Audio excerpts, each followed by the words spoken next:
Hello everybody in YouTube land and everyone watching live on Twitch. Today I am going to be talking about formats in Arkham Horror the card game and how you can understand them and kind of just some formats we've played and to give some context of what, when people talk about certain formats, what they are meaning.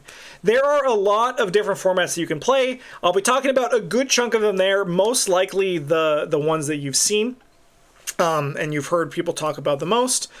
Specifically some that are happening right now with Hunters of the Mythos, which I've talked about previously on the channel that we're currently playing. I mean, the first episode hasn't gone live yet, but we have some stuff going for that.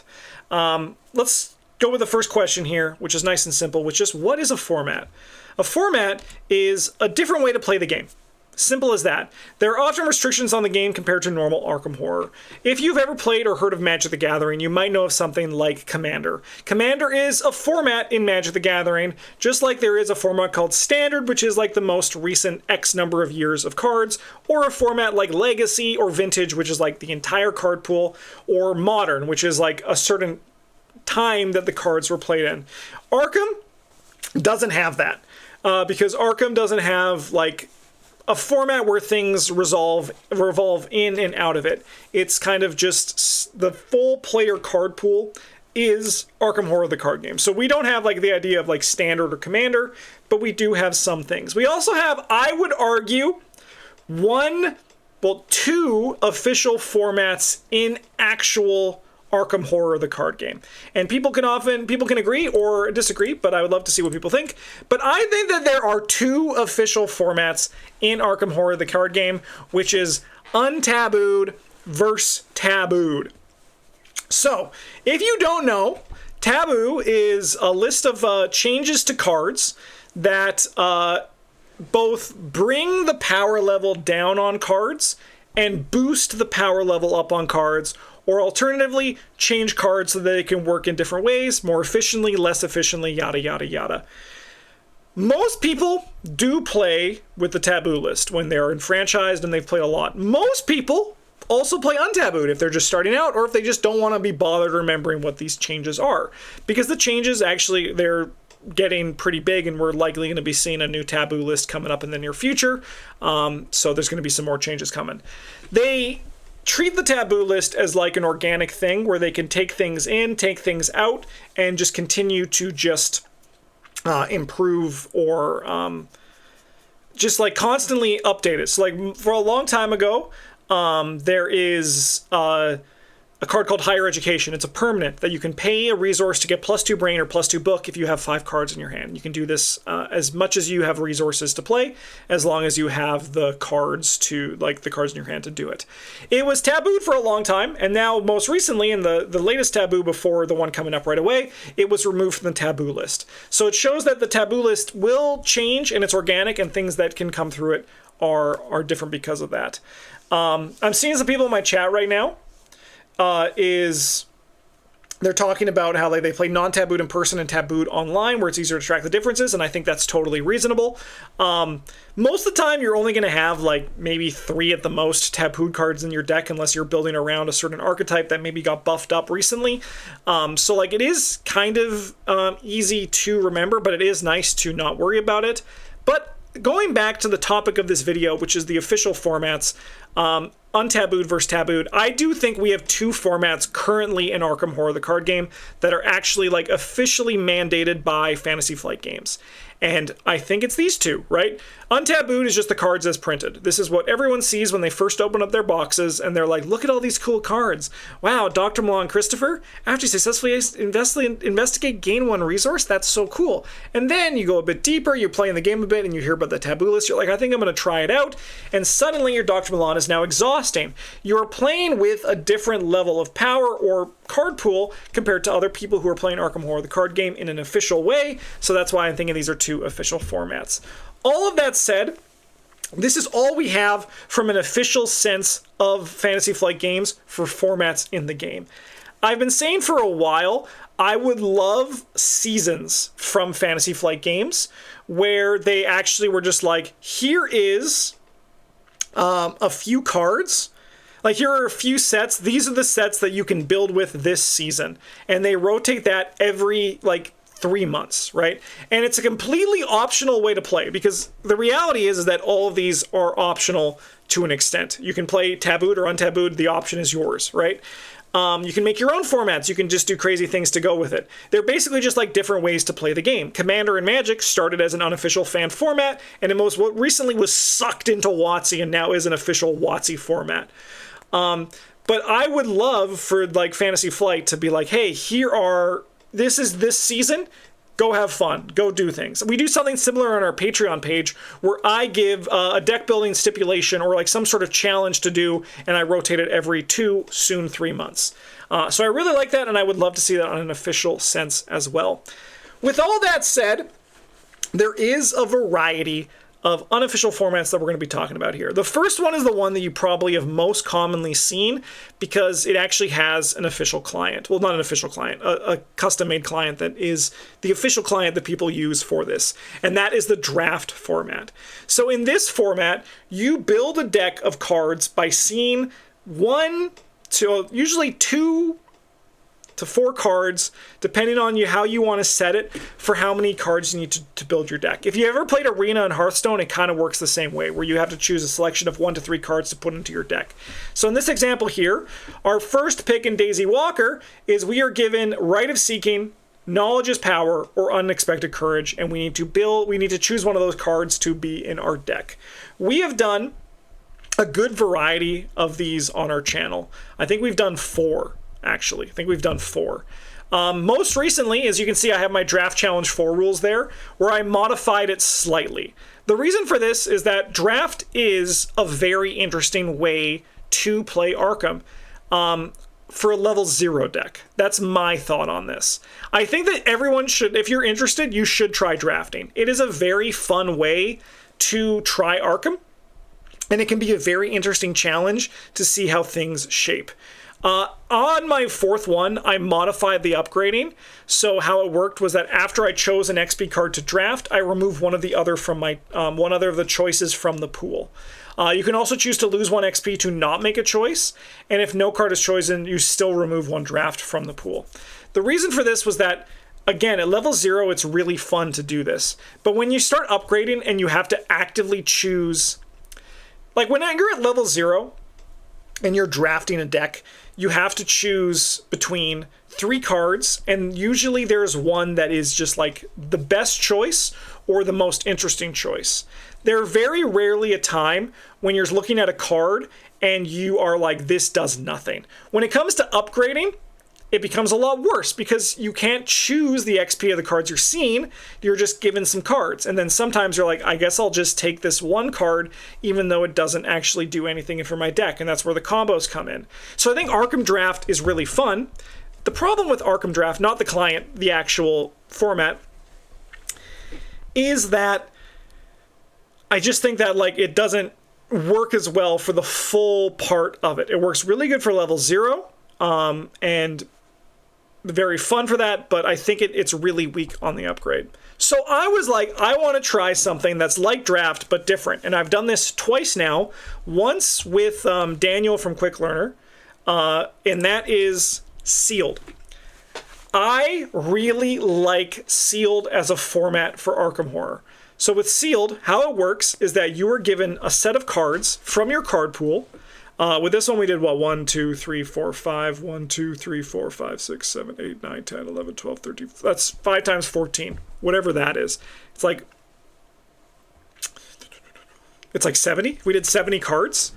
And it's you have to build with those cards. And then we did 40 for our upgrades, right? So then these are the cards that you have to build with. So rather than having a full card pool that you can play with, the idea is that you have to play with just these cards. So it's limited like Draft, but it actually is a lot more open. And you can see this was my pool as Charlie Kane for the cards that I could play with in this deck. What I really like about Sealed is that it's challenging, but it's a puzzle.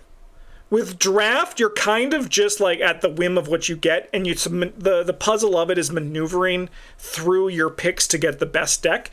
But with Sealed, on the ground level, you have like everything in front of you and you're just like, okay, how can I make this the best that I can make this? And it is actually a really fulfilling challenge when you're able to get through your sealed deck and make something sing out of it. We've done this twice, as I said.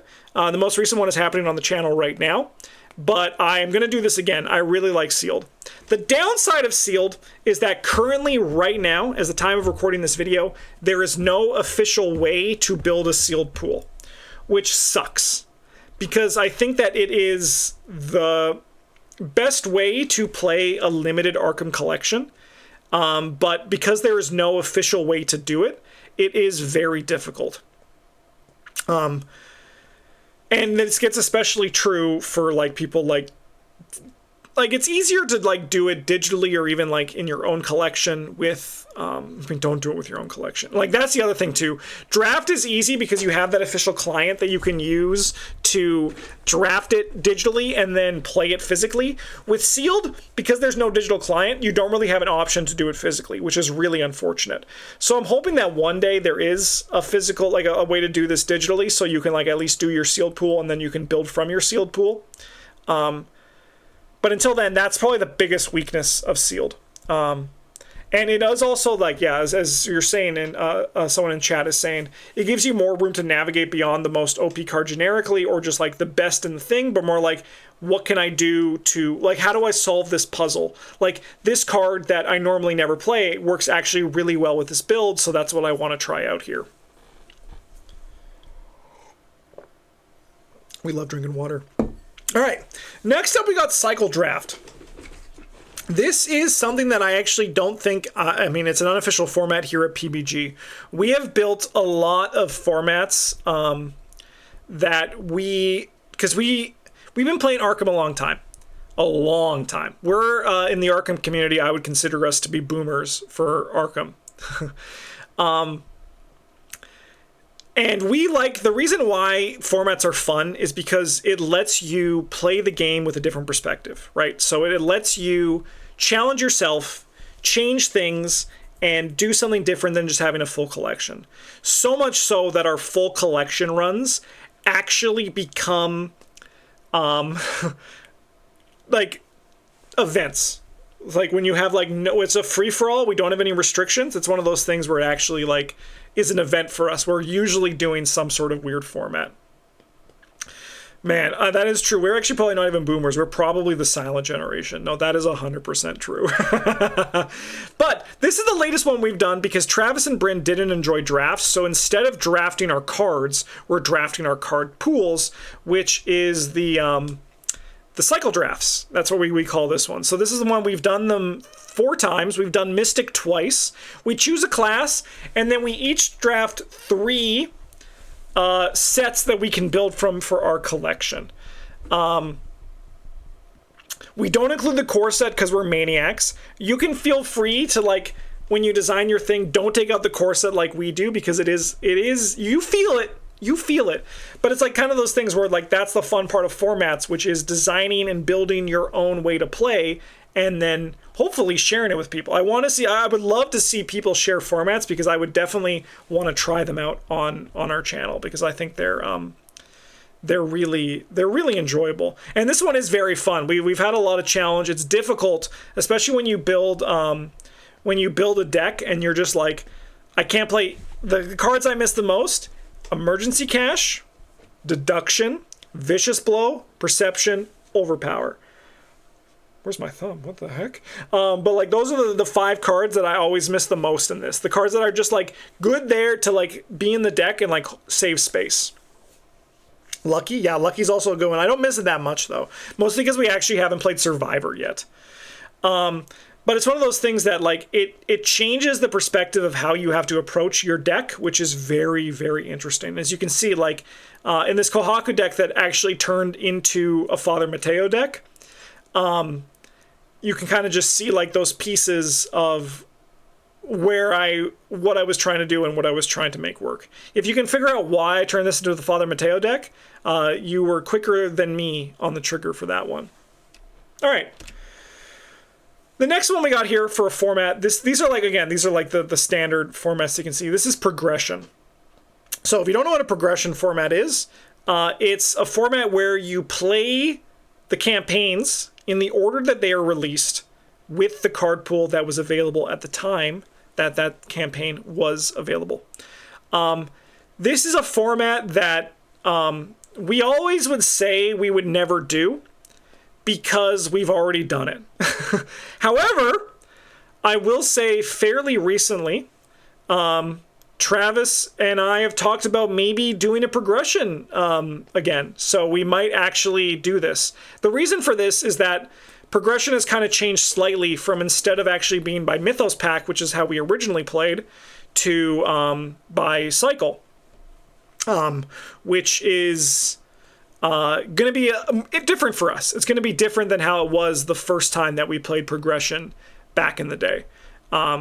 So while we said before that we wouldn't do this as a format because it's been done by us literally on our channel. You can actually watch it. It's all there. But it's a really fun I think it'll be a fun thing for us to potentially do. All right. There are even more. That's right. There's this is kind of just to give you some context on like the pros and cons of mostly like draft and sealed and the cycle draft, to put that here, and also to talk about the taboo list and not.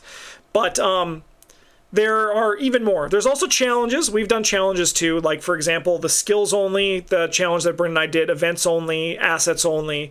When you build around monocolors, right? So like everyone has to play the same investigator color for a campaign. That becomes easier if there's more people in the collection or if you're playing digitally. But like it's one of those things where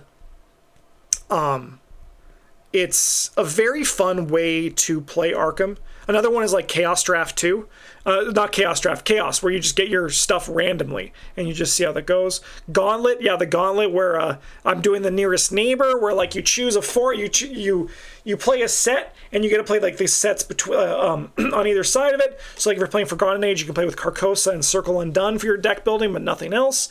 I think there's someone saying anachronistic progression where you start with one and then go to some other point, then just follow the chronologically. Like there's a lot of different ways you can explore the formats in Arkham Horror. And I think that there is, it's what makes the game have the longevity as well.